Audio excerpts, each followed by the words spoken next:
ஒருத்தர் போஸ் கொடுத்து அரசியல் செஞ்சுட்டு இருக்கிறோம்னா மாசம் நம்பி மட்டுமே அரசியல் செய்யற ஒரு புது கட்சி வந்திருக்கு. மாசம் நம்பினா மட்டும் போதுமா? வெறும் கூட்டத்தை பார்த்தா போதுமா?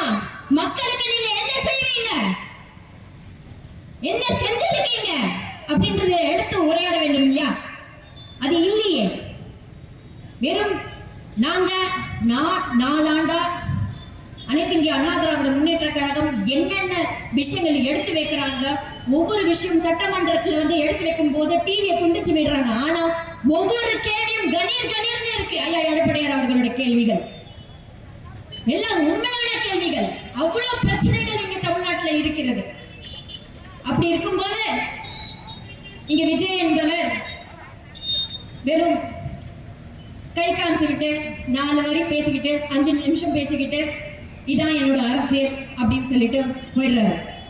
மக்களோட பிரச்சனைகள், போதை பொருள், இந்த மாதிரி பாலிய வன்கொடுமைகள், பெண்களுக்கு அத்தனை விஷயங்கள், பள்ளிக்கூடத்துல வந்து சரியான உணவு கொடுக்கறது இல்லை, காலை உணவு கொடுக்கறேன்னு சொல்லிட்டு சரியான உணவு கொடுக்கறது இல்லை. இந்த மாதிரி பல விஷயங்கள் இருக்கு. ஒரு சாதனை கூட செய்யாத திமுக இருக்கு. ஆனா வெறும் 5 நிமிஷம் மட்டும் பார்த்துட்டு மாஸ்க் காமிச்சிட்டு போறது அரசியல் கிடையாது. இங்கதான் புரட்சி தலைவர் எம்ஜிஆர் அவர்கள் வித்தியாசம். அவர் வந்து நடிச்சுட்டே வந்து அரசியலுக்கு வரல. அவர் வந்து அரசியலுக்கு வரும்போது மக்கள் பணி அங்கேயே ஆரம்பிச்சிட்டார். நடிக்கும் போதே இருந்தது, தொடர்ந்து இருந்தது. மக்களோட பிரச்சனை, உணர்வுகள், அவரோட படத்துல ஒவ்வொரு விஷயத்திலையும் அவரோட படத்துல வந்து பிரச்சனைகள் என்னவோ அது எடுத்து சொல்லுவாரு. வெறும் என்டர்டைன்மெண்டா மட்டும் இல்லை அவர் படம். மக்களுக்கு நல்ல செய்தி, ஒரு தாய்மாரை எப்படி மதிக்கணும் அப்படின்ற ஒரு செய்தி, அந்த அளவுக்கு ஒரு நல்ல செய்தி உள்ள விஷயம். வெறும் சினிமாக்காரங்க வந்துட்டாங்க அவ்வளவுதான் அப்படி இல்ல. சினிமாக்காரருக்கு வித்தியாசமான ஒரு சினிமாக்காரர் யார் என்றால் புரட்சி தலைவர் எம்ஜிஆர் அவர்கள் அப்படின்றத நான் சொல்வேன்.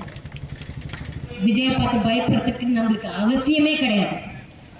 இளைஞர்கள் வேணா அங்க போய் மாசுக்காக ஆசைக்காக பார்க்கலாம். ஆனா வரலாறு தெரிஞ்சவங்க, உண்மையான ஹிஸ்டரி தெரிஞ்சவங்க, உண்மையான நிர்வாகம் என்னன்னு தெரிஞ்சவங்க கண்டிப்பாக அனைத்து இந்திய அண்ணா திராவிட முன்னேற்ற கழகத்துக்கு தான் ஓட்டு போடுவாங்கன்றது எந்த ஒரு மாற்று கருத்தும் கிடையவே கிடையாது அப்படின்றத நான் சொல்லுவேன்.